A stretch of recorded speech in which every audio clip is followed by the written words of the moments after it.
o término de um relacionamento, uma demissão, a morte de um amigo ou parente. Vivemos pequenas e grandes perdas. Mas o que essas experiências nos ensinam? O ponto de vista dessa semana fala sobre superação de momentos difíceis. Para a psicóloga Karina Rodrigues, o modo como você se posiciona diante da dificuldade faz toda a diferença. Muitas vezes é difícil, mas ela não necessariamente deve ser pesada. O modo como a gente olhar para isso vai fazer essa diferença. Para a jornalista Marcela Pinotti, que perdeu um filho, não se pode negar a dor, mas é preciso encontrar motivos para continuar. Pense em você mesma e lembre-se, todo o resto vai existir. O sol vai nascer, a chuva vai cair, as flores vão desabrochar. Curta sua dor, respeite-se, mas não esqueça que o mundo lá fora está andando. A terapeuta Cidinha D'Agostino lembra que a superação vem do equilíbrio das diferentes esferas da vida. Nós somos trinos, né? Nós somos corpo, mente e espírito. Então, se eu negligenciar uma das áreas da minha vida, eu não vou me sentir completa, plena e não vou chegar a um objetivo, a uma ideia de transformação.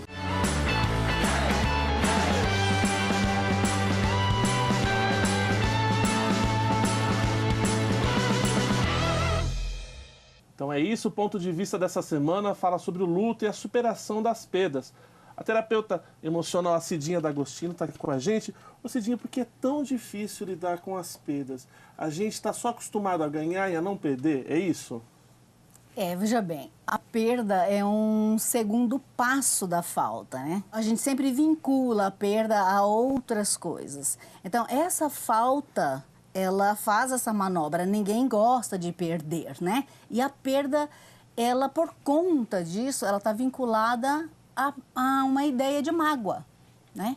Seja mágoa afetiva, né? Seja perda afetiva, seja perda financeira, seja perda de qualquer nível moral. A gente tem sempre essa ideia de mágoa, porque a falta em si, ela não necessariamente ela traz mágoa, mas a perda sim, porque pressupõe que eu já tive e não tenho mais. Então, a gente tem essa sensação de mágoa. Então, ninguém gosta de perda, de ter essa sensação. É muito nocivo, é muito difícil, né, lidar com isso justamente por conta disso. Porque ela linka muito fortemente com a mágoa. Com a mágoa. Karina, e no caso das perdas extremas, por exemplo, mortes de familiares, de amigos, falar de morte para a gente já é difícil. Isso cria muros, cria barreiras para a gente ter um entendimento melhor dessa questão? Como a Cidinha disse, a perda é muito sofrível para o ser humano. Porque já desde bebê, né, o que mais a gente enfrenta são as perdas. É a mamãe que não veio com o seio na hora certa, são as perdas dos amiguinhos, são rupturas, mas de todas as perdas que a gente tem, porque, como ela disse, são perdas sociais, são perdas... A perda pode ser do casamento, pode ser a perda de um emprego. De um status, de um status, de todas. A pior é a morte, né? O luto pela morte é o pior porque as outras sempre há expectativas. E quem já perdeu, todos nós já perdemos pessoas que nós amamos, é o cheiro, é o abraço, é o contato físico. E de todas as perdas é a perda irreversível. A gente sabe que não vai ter, né? A Marcela está aqui vai falar sobre a perda dela. O que mais dói é saber que não vai mais abraçar, que não vai mais beijar, que não vai mais, principalmente quando é filho, que a gente não vai mais cheirar, né? Então, aquele contato físico que nos falta, né? É bastante doloroso. Então, por isso que a morte até porque a nível cerebral, né? O hipocampo ali, a amígdala, toda essa parte de memória ligada à emoção, toda vez que a gente perde qualquer coisa, linka todas as nossas outras perdas, né? Então, às vezes, quando a gente perde um amigo, às vezes a gente perdeu o pai, perdeu alguém já no passado. Essas memórias se relacionam. Por isso que isso é um tabu na nossa sociedade, morte. De falar sobre isso, né? Porque a perda é algo irreversível, como eu disse, e é algo que traz uma avalanche de sentimentos. Isso é cerebral, não tem nem como realmente controlar. Marcela, aí no seu caso, você passou por momentos de perda bastante complexos. Conta pra gente um pouquinho Como é que foi essa situação? Olha, a pior de todas, óbvio, que foi a perda do meu filho, mas eu passei por sucessões de perdas. Perdas de uma sociedade, de uma empresa que eu trabalhava, era sócia durante 20 e poucos anos, perda do casamento, perda de uma gatinha que tinha 16 anos e era a minha filha mais velha, no caso, porque eu não tinha tido filho, e depois a perda do Mateus. Na realidade, a primeira perda foi do Mateus, do meu filho. Então, são uma série de perdas e é bem isso, quando você perde, você volta lá atrás todas as outras perdas, daquela melhor amiga que também morreu, que eu tive uma amiga, minha melhor amiga morreu quando eu era adolescente. Aquela vez que você fez uma viagem e não deu certo, você perdeu o voo e não foi. Então, tem um monte de perdas que voltam. Que vem com uma avalanche. Uma né? avalanche na sua vida. Óbvio, a pior de todas é a perda pela morte, né? Porque a perda de um trabalho, você no dia seguinte você refaz sua vida. Recupera, você vai atrás, né? Agora, a perda de um filho, inclusive, é uma coisa absurdamente dolorosa. E não tem volta, né? É uma coisa que não tem volta. As outras todas têm. A perda de status, a perda de bens, de amizades. Você pode ligar para a pessoa, se você brigou com a pessoa, você liga. Você pode ter até um melhor, Você né? pode até ter um Perder melhor. um namorado, mas daí dali a Isso, pouco você falar foi um livramento. Mas alguma Tá coisa que você melhor. pode voltar, né? Mas a perda de uma pessoa pela morte não tem volta. E o problema maior é a falta do contato físico mesmo, né? Você não tem mais, você tem que refazer sua rotina e você tem que conviver com aquela ausência física. E é toda uma bagagem de sensações que você perde, né? Junto com essa perda física, né? Sim, sim. É bem complicado. É bem complicado refazer uma rotina de anos com aquela pessoa do seu lado, com você, que saiu de dentro de você, que você gerou. É bem complicado refazer essa rotina. Karine, quem enfrenta uma perda tão brusca, uma perda tão incisiva quanto essa, passa por certos momentos que se assemelham, vamos supor, de uma negação, de uma raiva, de uma aceitação. Existe um fluxo lógico disso que é identificável nas pessoas ou não? Sim, Nós, na verdade, nós até estudamos isso. Existem estudos a respeito dessas fases, né? Na faculdade a gente aprende isso. A pessoa fica numa época com raiva, na outra ela nega, na outra ela aceita, na outra ela fica depressiva. Mas eu acredito muito na diferença entre as pessoas. Né? Eu acredito que cada pessoa é pessoa, nuances, né? Cada pessoa é pessoa, cada um tem uma personalidade. E uma coisa muito importante que a gente deve lidar é que, às vezes, a perda pode ser mais significativa, não é a quantidade, mas, por exemplo, às vezes uma pessoa que perdeu um cachorro, né, sente mais, pode parecer uma piada, mas chora mais ali no consultório e é mais triste do que uma pessoa que se separou do marido de 30 anos. O valor estimativo, né? Isso, então a gente não pode, por exemplo, eu pego mulheres, né, que tiveram abortos, perderam um nenê, ainda tiveram uma morte, né, dentro da barriga e que aquilo foi realmente mensurável, foi extremamente traumático. Então nós temos que perceber também o que aquela perda significa e representa para aquela pessoa. A perda sempre é um desamparo, a gente fala que é um desabamento da existência. E daí, depende desse desabamento da existência, vai ser essa fase de raiva, de negação. Nós temos que respeitar as fases de cada pessoa, entender as fases de cada pessoa. Existe realmente uma fase em que nós não sabemos aceitar. O grande problema do ser humano e o problema da perda, mas eu vou te interromper. Eu falo que aceitar, eu sempre falei isso. Aceitar é uma coisa que você oferece. Eu falo para você, você aceita um café? Aí você fala para mim, aceito. Agora, perdas, luto, morte, ninguém te perguntou se você quer. Então, essa aceitação, para mim, eu questiono muito. E não deu opção, né? Você não tem opção. Vamos pensar em aceitação e entrega. Quando a gente fala em aceitar algo, a gente entrega. Entregar significa, a Cidinha está aqui, ela é holística, daqui a pouco ela pode falar mais disso. Quando eu aceito, não é aceitar de falar, então tá bom, eu vou ficar aqui parada e eu... Não, exatamente. Mas, eu realmente eu percebo que neste momento não há nada a ser feito. Sim. Eu não tenho o que fazer. Você não tem como questionar. Isso, e eu tenho que olhar, porque nem a gente estava falando das fases, a gente tem que olhar para esse luto. É uma situação diferente. E que né? a cada momento vai ser Mas eu acho que momento. a palavra aceitação... É que ela tá meio Eu vou falar fora em do entrega, contexto. então eu vou falar em Entrega, né? Porque a aceitação, para mim, é você me oferece, eu aceito, eu tenho opção. A opção Sim do ou não, do sim ou do não, sim que ou sai não. pra lá com Agora, isso, no né? caso desse tipo do luto, você não tem opção, né? No holismo, a gente diz que a aceitação, né, inclusive o mudra da aceitação significa que o que vem e que não pode ser mudado Sim. deve ser introjetado. Sim. Ô, Cidinha, Não e no como que a gente sentido. percebe que chegou nesse momento Nesse de momento. entrega, de aceitação? A gente consegue identificar? Então, você vê que elas falaram muito bem, assim, explicadinho.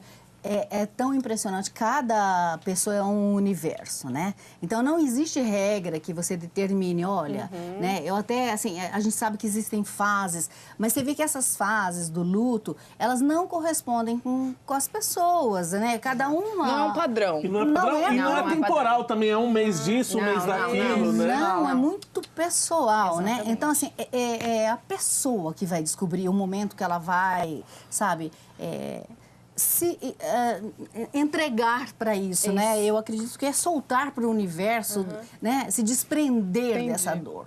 Porque a dor, ela veio, né? Como a Marcela disse, veio, não, ela não pediu, né? Mas a escolha dela é agora, o que eu faço com essa Com dor? isso. Né? Eu vou ficar aqui alimentando isso ou eu vou jogar para o universo e buscar uma nova perspectiva para a minha vida, Entendi. E né? cada pessoa elabora de uma maneira. De uma maneira né? e num tempo. Não tem regras. Não tem, não regras. tem que funcione Pelo grupo, eu vejo de uma isso. maneira Cada geral. pessoa elabora de um jeito. E a dor vai estar ali sempre, né? Você citou o grupo, Marcela. Como é que foi para você? Você faz parte de um grupo que atende pessoas que passaram por perdas, e não só perdas extremas, como qualquer tipo de perda, que valoriza muito, respeita muito o tamanho do luto de cada um. Como é que surgiu esse grupo? A ideia já vinha na minha cabeça fazia um tempo, e aí com a perda do meu filho, depois de um tempo, eu amadureci, porque eu vi como que é difícil lidar com as perdas, porque você se sente egoísta, você acha que a sua dor é maior do que a dos outros, que ninguém vai passar por isso. E eu encontrava com as pessoas e as pessoas falavam isso para mim. E eu falava, não é bem assim, porque eu conheço uma pessoa que ela já perdeu 2 filhos, a dor dela é maior do que a minha. Aí eu falava assim, gente, não pode ser desse jeito que a pessoa fala. Então eu comecei a elaborar de uma maneira que fosse montado um grupo e nesse grupo cada um expusesse a sua dor, mas de uma maneira que a gente não fica lá cutucando a dor. Sim. Né? São convidados palestrantes, médicos, psicólogos, religiosos. A Karina já foi uma palestrante minha, eu espero que vou fazer o convite aqui já em público já está pra aceito. A gente faz palestras, eu digo que são motivacionais. A gente põe um remedinho naquela ferida. Eu quero que as pessoas que participem do grupo, por qualquer luto que seja, eu já tive um rapaz que ele frequentou durante um período, ele tinha perdido o emprego, tinha perdido o casamento, ele tinha perdido... não tinha passado pelo luto da morte, mas eram outros lutos, né? Sim. E ele se sentia muito bem lá. E essa é a ideia, todos os tipos de luto. Eu já tive uma pessoa que perdeu um avô e que a vida tinha acabado para ela. E as pessoas falavam assim para mim, eu não sei por que ela sofre tanto. Falei, porque é o avô dela, ela tem direito de sofrer o tanto que ela quiser. Volto a repetir, a dor não é medida, não dá para você mensurar. A minha é diferente da dela e a gente nunca vai ter um termômetro para saber quem sofre mais. E não tem competição. A gente não sabe o que esse avô significa. Exatamente. Podia Eu ser já todo... tive... Pois é. Era Padrão amparo, masculino, exato, pode ser exato. que De com esse avô ela segurança, perdeu, né? como a Cidinha falou, toda a segurança, todo o Exatamente. amparo. Já né? tive gente que perdeu bichinhos, então todo mundo é acolhido nesse grupo. E aí as palestras são para colocar um remedinho nessa feridinha e a pessoa sair de lá mais fortalecida. Esse é o objetivo. Marcela, Se fortalecer. aproveitando isso, a gente vai conferir agora o depoimento de uma participante desse grupo e ela conta pra gente qual que é a experiência dela nessa rede de apoio. Vamos conferir. A Vanessa, minha filha, com 26 anos, ela faleceu, vai fazer dia 23 de julho. agora, né, foi dia 23 de julho de 2013.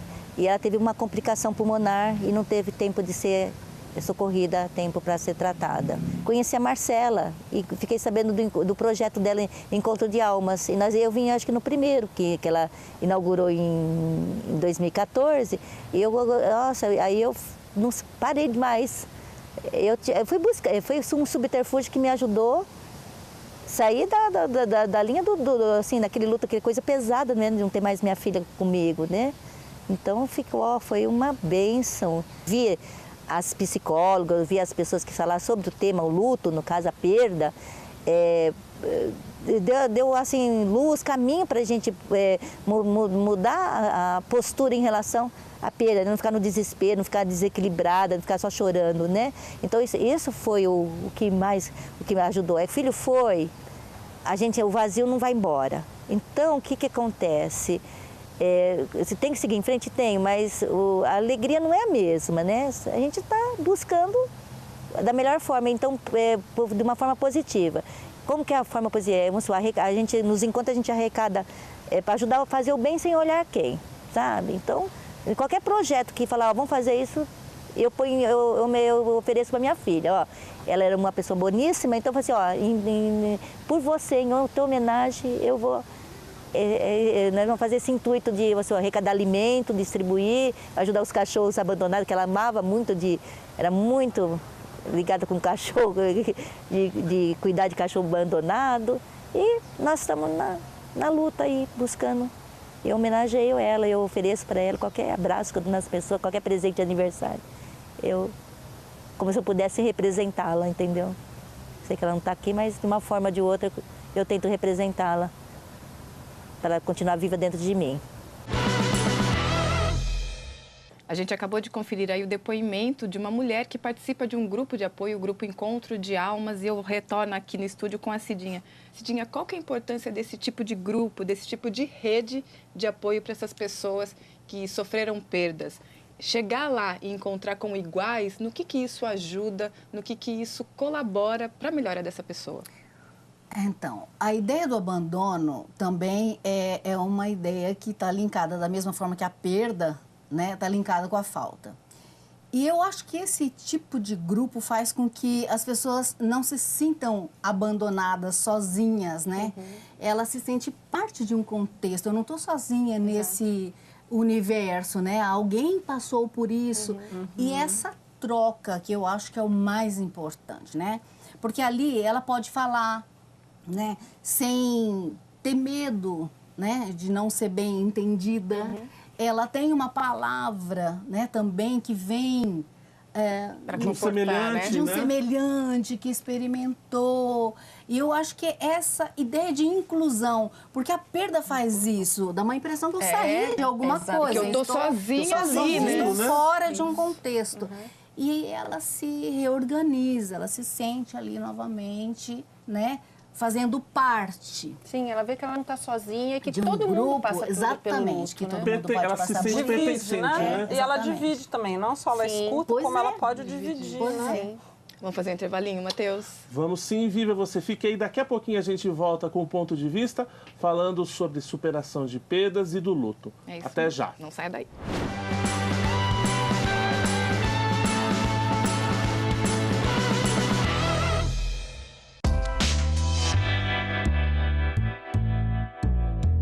O Aedes aegypti é um mosquito que se originou a partir da África, mais precisamente do Egito. E se adaptou plenamente na área urbana.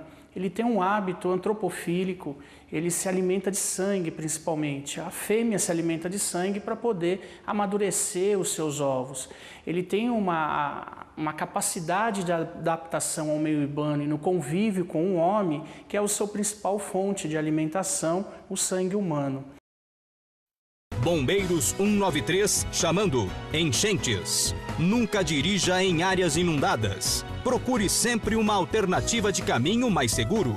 Caso a água comece a tomar a rua e for possível abandonar o carro com segurança, abandone-o e abrigue-se em lugares altos e secos. Permanecer no veículo é um risco grave e desnecessário.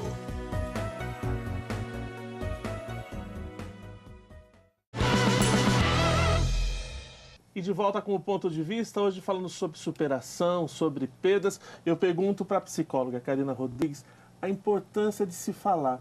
Às vezes a gente tem medo, quando perde alguma coisa ou alguém, de comentar com os outros, de ficar falando muito, de não parecer uma pessoa muito chata.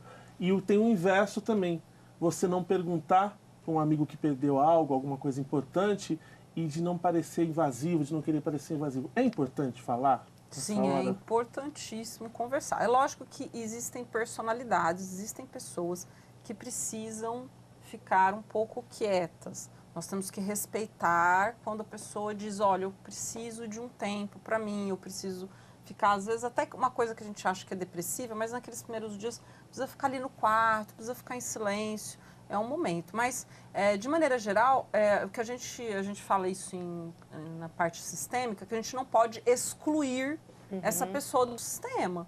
Nós não podemos fingir que isso não aconteceu. E eu lido com isso todos os dias no consultório. Às vezes, uma pessoa morre e daí é como se, olha, não se fala no assunto, né? Então, o homem morre, ele tem filhos, não se tem um porta-retrato na casa, não se fala nele, é como se fosse magoar esses filhos. E daí essa pessoa acaba excluída do sistema. A gente tem que entender que falar é saudável e muitas vezes isso vai ser importantíssimo. Nós temos que entender que se você perde uma perna, você tem que passar por aquele período de adaptação, você vai ao médico. Quando você passa por uma perda significativa, você tem que procurar ajuda profissional, né? Então, você tem que ir num terapeuta, você tem que ir num psicólogo, você tem que buscar ajuda para que você fale também, não só para as pessoas que estão perto, mas para um profissional, para que ele possa te dar amparo. Porque, às vezes, você vai precisar de alguma técnica, às vezes você vai precisar de passar por uma situação diferente para elaborar esse luto, né? Então, falar é, sim, muito importante e sempre incluindo a pessoa. Cidinha, nesse processo também é importante ter paciência consigo mesmo, saber que você vai ter o seu tempo e, às vezes, não querer atropelar aquela situação para, não, vamos superar logo. Como é que é esse entendimento e essa paciência consigo mesmo? Quando a gente enfrenta uma dor, é normal que a gente busque as polaridades, né? Ou é como a Karina falou, ou a pessoa se fecha, né? Ou então ela quer um resultado imediato, né? Então, eu acho que esse processo de entendimento, de elaboração, muito embora seja muito comum ser de cada um, né? Obviamente, mas tem que ser enfrentado, não adianta fugir, né? Como a Karina falou, às vezes a pessoa tende a fugir, não quero mais falar, isso aqui é como se virasse a página. A página tem que ser virada uma vez que você já leu aquela... superado. Exatamente, porque senão você não arruma a situação e você, inconscientemente, você está ali conversando com aquela coisa. A gente tem essa fuga consciente, né, de não querer falar, não querer ver, mas se você não mudou o jeito de ver a situação, aquilo está no seu inconsciente, aquelas imagens estão ali e a gente está elaborando sem perceber, no automático, a mesma situação.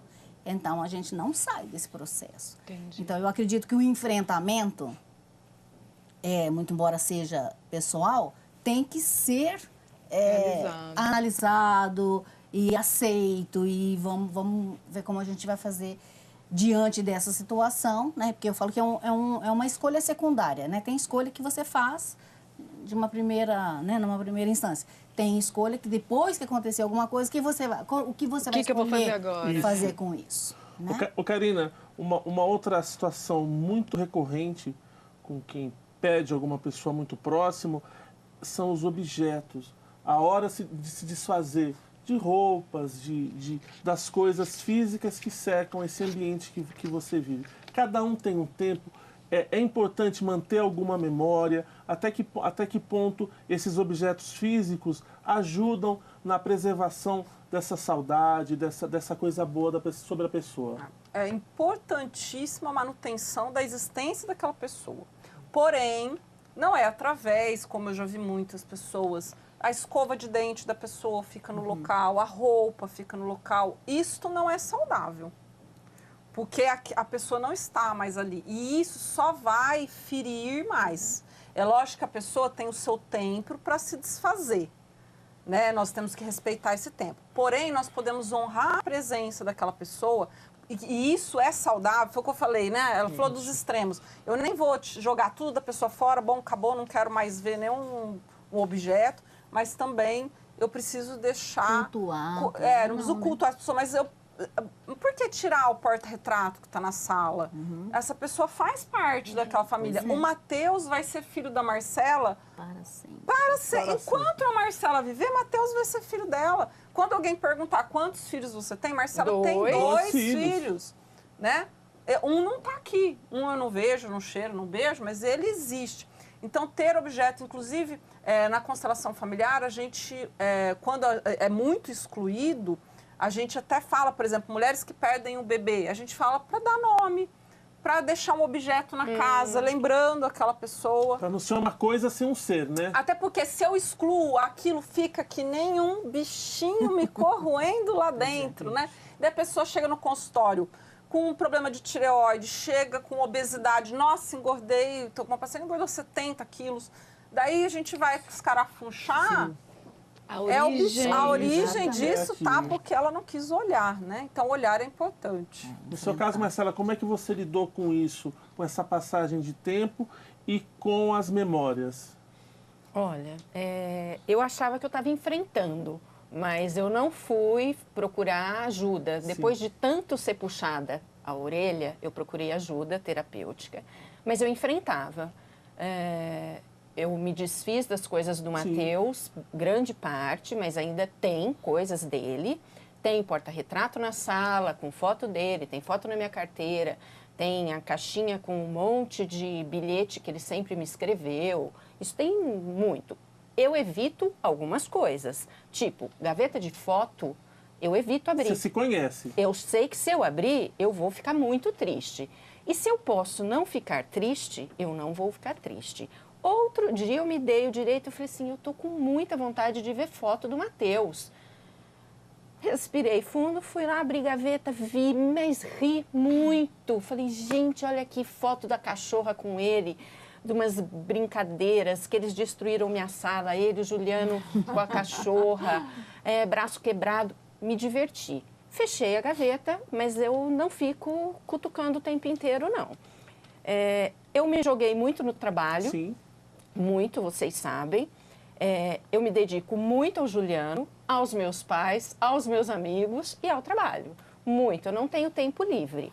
Talvez se algum dia eu falar assim, eu tô com tempo ocioso, eu fico depressiva, mas não fiquei, não. Eu me jogo no trabalho e pro resto. Ô Marcela, e eu que te conheço há tanto tempo, eu sei também que você e o Juliano, tem umas loucurinhas. O Matheus é muito presente na vida de vocês, umas coisas muito interessantes, de viagens, de coisas. Você fala assim, o Matheus tá com a gente. Conta um pouco disso aí, dessa coisa gostosa também, dessa cumplicidade que você tem com o Juliano e com o Matheus também, de estar muito presente entre vocês, né? A gente sai de carro, eu e o Juliano, a gente é muito amigo.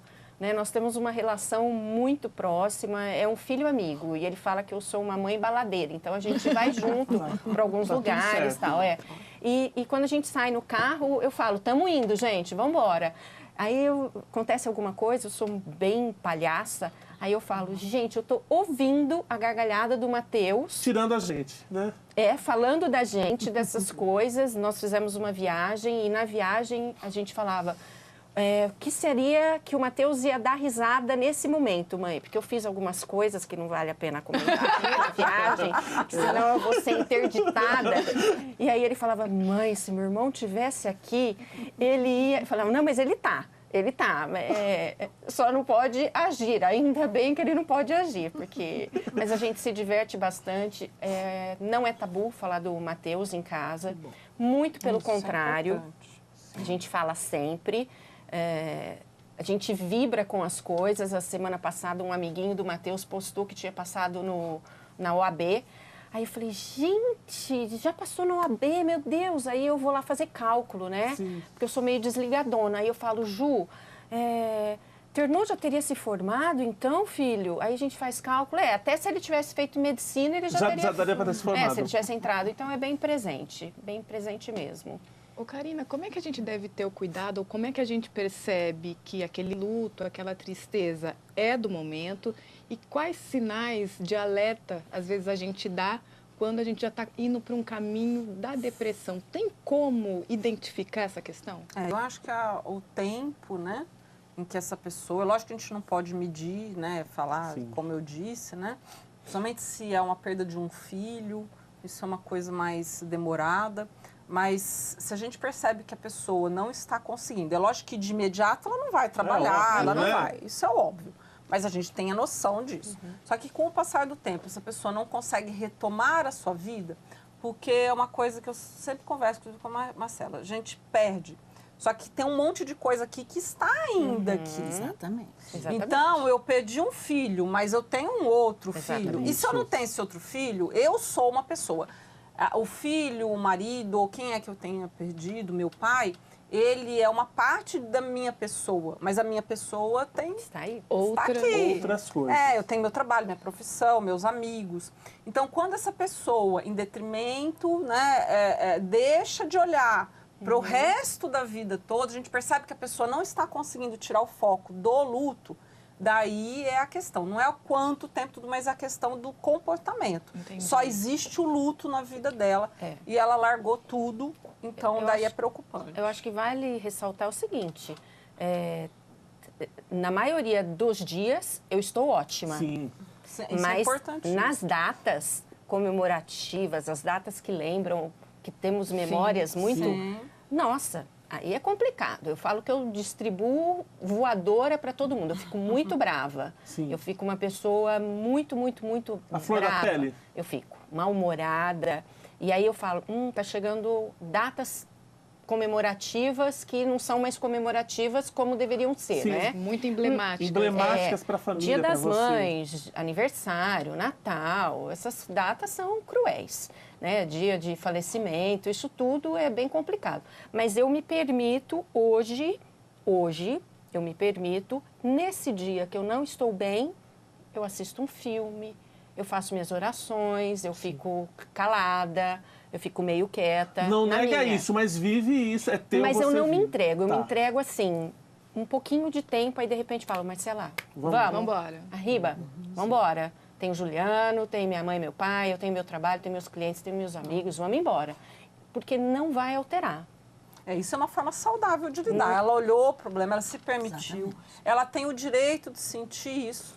Ela sentiu e daí ela saiu. Uma saída. Ô Cidinha, até porque também, quando você entra num processo de depressão, você também está lidando com uma segunda perda, que é a perda de si próprio, né? Sim. Você se perde, né? Pois é, exatamente. Eu falo que essa é a maior perda, porque, na verdade, tem perdas que a gente pode rever, mas tem perdas que não, né? Ela tem que ser lidada de forma diferente. E se eu colocar toda a minha capacidade, todo o meu valor naquilo, Aí eu também acabou, vou deixar né? de existir, Exatamente. né? Não sobra nada, Não né? sobra nada. Então, é lógico, o luto tem que ser vivido, né? Cada um com o seu modo, mas a gente tem que se dar possibilidade de sair disso, né? De entender, olha, eu vivi tanto tempo com essa pessoa, né? Eu sempre costumo dizer, dentro dessa situação que é dolorosa, né? Numa ideia de perda mesmo, de pessoas, né? De pessoas queridas. Ao invés de olhar na perda, né? Olhar o que eu vivi, que eu achei muito interessante a Marcela falar. Eu vivi isso, aquilo. Então, quando você põe a sua cabecinha naquilo que você vivenciou, no suprimento... As experiências. Você tira a cabeça da falta, né? Então, você tira a ideia da perda. É óbvio que ela existe, mas ela existe com um novo olhar, com um novo foco. Perfeito. Matheus, mais um intervalo. Tá passando Exatamente, super rápido. super né? rápido. A gente faz um breve intervalo e volta já já com o ponto de vista, discutindo a superação de uma perda. Fique aí.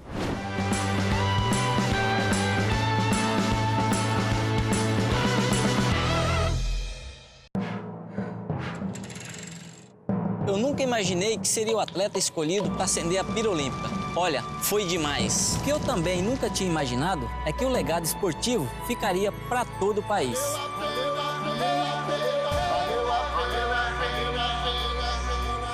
De norte a sul, tem legado. Eu tenho corrido pelo Brasil inteiro e não canso de ver as pessoas aproveitando a infraestrutura que é uma das mais modernas do planeta. E o mais bacana é que não é só para atletas, é para todo mundo. O esporte está mais perto de todos os brasileiros. Agora, podemos ser mais que o país do futebol. Podemos ser o país da canoagem, do judô, do atletismo, do boxe, da natação. O trabalho continua. O país está vivendo uma grande virada esportiva.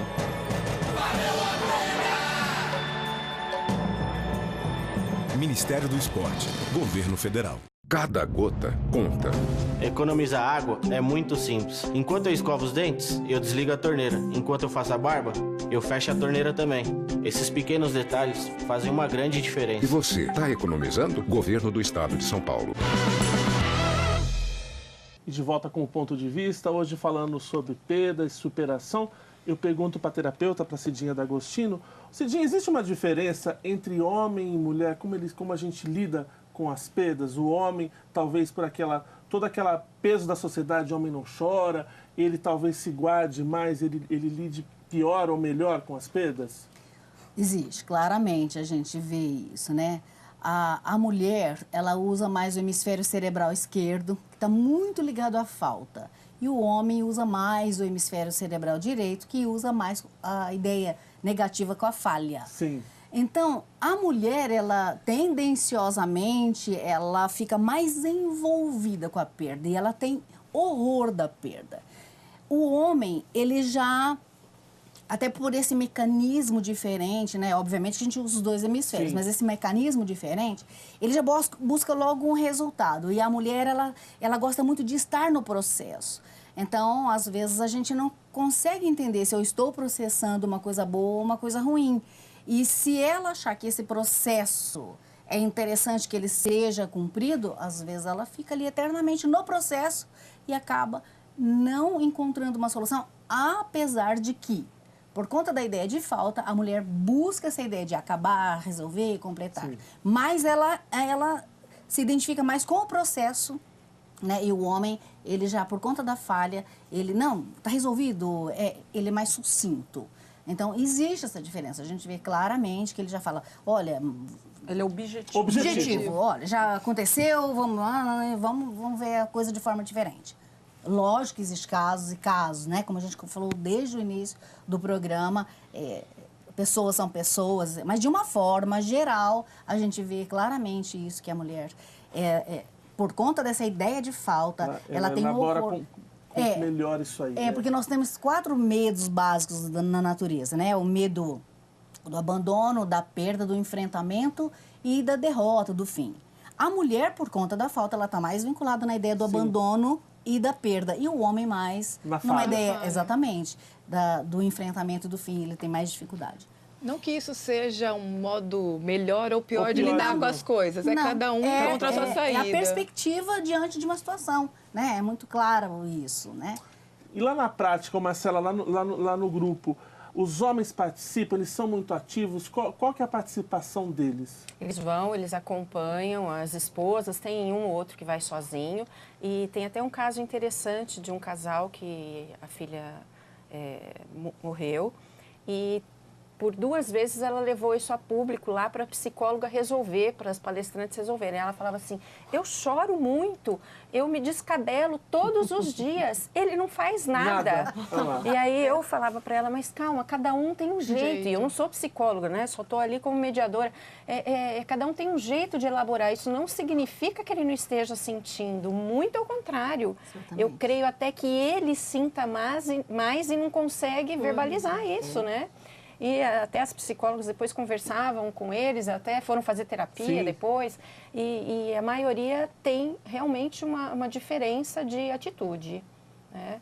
Eu vejo isso também pelo Juliano. O Juliano é um menino que é um pouco mais introspectivo, né? Ele sofre, mas ele sofre diferente, até por ser homem, né?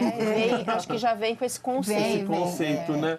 Ô, Karina, e com relação, pegando esse gancho que a Marcela disse, com relação, Juliano não é mais criança, mas com relação às crianças, como que a gente lida, como é que a gente passa esses conceitos da perda para as crianças, é mais complicado? Como é que ele porque deve para ser a elaborado? criança, a morte é um negócio meio... Sabe quando a gente assiste um filme de terror com os ETs invadindo? Né? A morte é um fim. Tanto que muitas síndromes de pânico vêm de sensações de desabamento da existência na infância. Sim. Então, quando há uma morte, ela deve ser muito bem conduzida. E se os pais não sabem, levem um profissional capacitado, porque ela deve ser bem conduzida na cabeça dessa criança. Porque a gente tem que fazer com que essa criança entenda o que está acontecendo. Há uma coisa em consideração que a gente chama de respeitar o destino do outro. Então, por exemplo, aconteceu do Juliano, perdeu o irmão ainda na infância. Ele tem que respeitar que isso foi. E a criança tem que se recolocar dentro desse sistema, principalmente se ela perdeu um irmão. Então, a criança, ela aprende o que a gente ensina e ela aprende pelo que a gente faz, por imitação.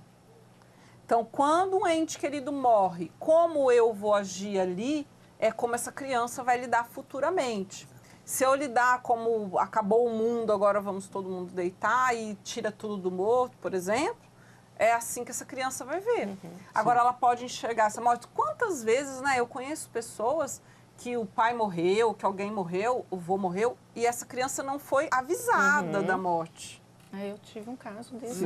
Eu fui uma que passei isso. Minha mãe e meu pai morreu quando tinha 4 anos. Dali 1 ano, perguntei, o papai não vai voltar, né? Sim. É uma coisa assim, isso é muito comum, não é um caso meu isolado, é de várias pessoas.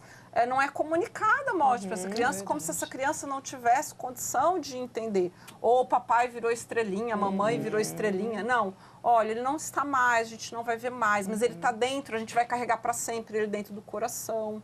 Né? Porque se nós adultos temos dificuldade, imagina uma criança. Então, olhar, por mais que esteja doendo aquele momento, para si, olhar para as crianças da família é de extrema importância. Sim. Como é que foi, Marcela, no seu caso, você lidar com a sua grande perda e ter o Juliano ali, teu filho ali? O Juliano tinha quanto tempo? 10 anos. 10 anos, quer dizer, já tendo uma consciência, já entendendo as coisas do jeito dele. Como é que você lidou nesse caso? Juliano fez terapia durante muitos anos, depois ele teve alta.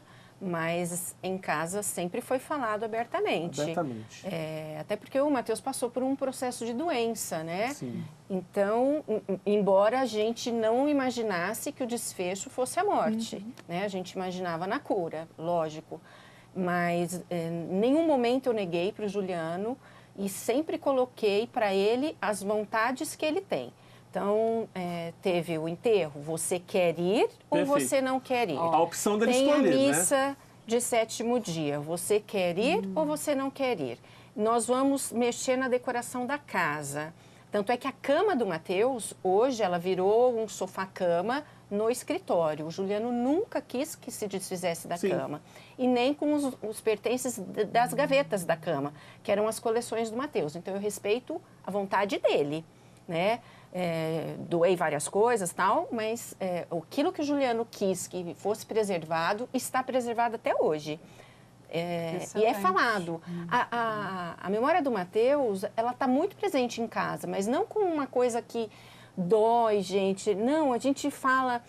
A gente estava assistindo Velozes e Furiosos outro dia pela enésima vez que estava passando, né, numa emissora de televisão, e aí a gente brinca e fala assim, nossa, nós fomos no lançamento desse filme, né, há 9 anos atrás, com o Matheus. Nossa, meu irmão gostava muito disso. Então, é uma coisa muito presente, sem aquele sofrimento, sem aquele peso. A gente diz que o luto é difícil, mas nem sempre precisa ser pesado. Deixa eu só falar uma coisa que é muito importante. Eu vejo muito também quando, às vezes, um homem morre, ou eles viram para a criança e falam agora, o menino tem 10 anos, agora você é o homem da casa. Isso. Então, gente, luto é difícil, mas não precisa ser pesado.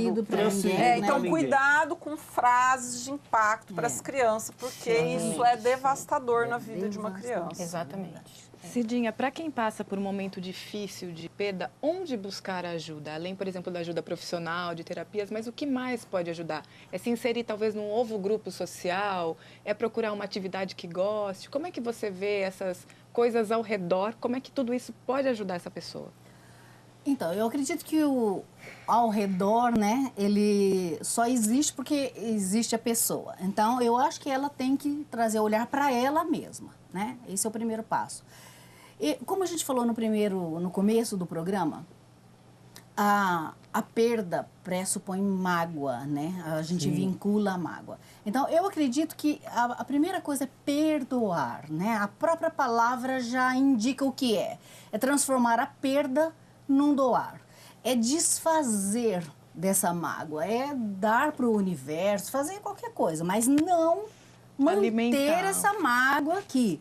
Porque enquanto essa mágoa estiver aqui, né, eu não vou ser uma boa pessoa, eu vou somatizar isso, com certeza. A mágoa sempre traz, né, doenças, coisas nocivas para a gente. Então, eu acredito que procurar uma ajuda fora é importante. Por quê? Porque você já começou a se dar a possibilidade dessa mudança. É olhar a coisa por um outro, sabe, foco, por uma outra perspectiva, né? Dentro de um mesmo contexto, onde eu posso me encaixar aqui, que essa situação vai ser melhor. E é óbvio que é muito, novamente, é muito pessoal, né? Então, aquilo que a pessoa gosta, eu, assim, acredito que como a nossa mente consciente trabalha numa ideia né? Sim. Eu sou, e a nossa mente inconsciente no coletivo, eu acredito que qualquer trabalho que você faça numa ideia altruísta, pensando no outro, eu acredito que você vai ser o maior beneficiado. Tá certo. Karina, para a gente encerrar o programa, antes de perguntar a última pergunta para a Marcela, falar um pouquinho sobre quem está de fora, como é que ajuda e como é que não atrapalha numa hora dessa, quando a pessoa está se reinserindo na vida social. Como é que quem está de fora pode agir nessa hora? Então, não é hora de sumir, porque tem gente que é hora de sumir, né? É hora de a pessoa quer ficar quieta. Mas dar a entender para essa pessoa, principalmente mãezinhas que precisam dar apoio para os filhos, porque perdeu um coleguinha, sempre, olha, eu estou aqui. Está disponível. A porta está escancarada. Olha, perfeito. Vamos fazer, como ela disse, vamos fazer uma caminhada hoje? Mas num tom de convite, não forçoso. Tá. Não adianta, levanta dessa cama, vamos lá, passa uma maquiagem, já essa cara, não é isso. Mas num tom de eu estou te acolhendo, mas eu estou aqui, pronto. O que você precisa de mim? Você quer sair hoje? Você quer fazer uma caminhada? Você quer conversar? Não, não quero, eu te respeito. Eu estou te entendendo. Eu estou te entendendo. Tá muito dolorido para mim. Eu quero contar a história pela bilionésima vez. Sim. Então, conte pela bilionésima vez. Isso. Né? E, às vezes, insira coisas como a Marcela faz muito bem, insira coisas positivas. Então, na hora que a pessoa tá falando, é porque morreu e foi assim, porque o paciente também faz muito isso. Porque aconteceu isso, a dor, o momento da perda, a hora da morte. Fala, mas você lembra, vamos lembrar do parto? Como é que foi quando ele nasceu? Como é que foi quando o Matheus nasceu? Como é que foi quando ele... Como é que saiu o dentinho dele? Então, às vezes, trazer também, quem tem a convivência, as memórias positivas que ocorreram, né? Em relação sofrimento não então, falta, estar ali, amigos, estejam ali, eu estou aqui. Eu acho que isso vale para todas as situações, né? Sim. Nesse momento, não é um momento de criticar e nem de ser bravo, e sim de dar apoio. Marcela, para a gente terminar, queria que você deixasse um recado para quem está assistindo a gente, no que essa pessoa pode se apoiar e no que ela pode confiar para atravessar esse momento difícil, e para terminar, que você deixasse o serviço do grupo, onde acontecem as reuniões. Tá. Olha, se apegue a Deus, não esqueça que você é uma pessoa, que você tem vida, que você tem amigos, que se você tem outros filhos, se apegue aos outros filhos, marido, namorado, pai, mãe. Não se esqueça que tem outras pessoas do lado. O sol vai nascer, a chuva vai cair, tudo vai acontecer. Então, tente, no seu momento, ver as coisas positivas. Não adianta ficar batendo na mesma tecla. Procure lembranças que vão te agradar, que vão te trazer alegria. Lembre de momentos, eu faço muito isso, lembro de momentos que a gente rolava no chão de dar gargalhada. Por que eu vou lembrar do momento que ele estava em tratamento, que é um momento dolorido? Não, vamos lembrar de coisas engraçadas, coisas bacanas, né? E não esqueça de você. acima de tudo, né? Porque você tem tantas pessoas à sua volta. Ajudar num trabalho voluntário, se isso te faz bem, ou vai fazer um artesanato, vai cuidar de planta, procure enriquecer o seu dia. Tente mudar a sua rotina de uma forma satisfatória. E fica o convite, né? O grupo Encontro de Almas, nós realizamos a cada 60 dias uma reunião lá no Espaço Ecumênico do Jardim da Paz, com palestras que vão confortar quem está passando pelo luto. Vão ser bem-vindos. Todos convidados, qualquer tipo de qualquer perda. tipo de perda, as palestras são gratuitas, elas ocorrem normalmente em uma quinta-feira determinada, às 19h30, quando é 20h30, 21h30 já terminou. Esse é o objetivo do grupo, é sair de lá mais fortalecido, com um remedinho naquela ferida. Exatamente. Repete então os contatos, Marcela. No cemitério Jardim da Paz, no Espaço Ecumênico, eu costumo divulgar todos os eventos pelas redes sociais, né, Jardim da Paz, Cemitério e Crematório, ou pelo meu, Marcela Pinotti. Quem tiver dúvidas também pode entrar em contato pelo telefone lá no Jardim da Paz. Perfeito. A gente termina o ponto Exatamente. de vista aqui. Espero que você tenha gostado da edição de hoje. A gente volta na próxima semana. É isso mesmo. Até. Tchau, Até tchau. mais. Tchau.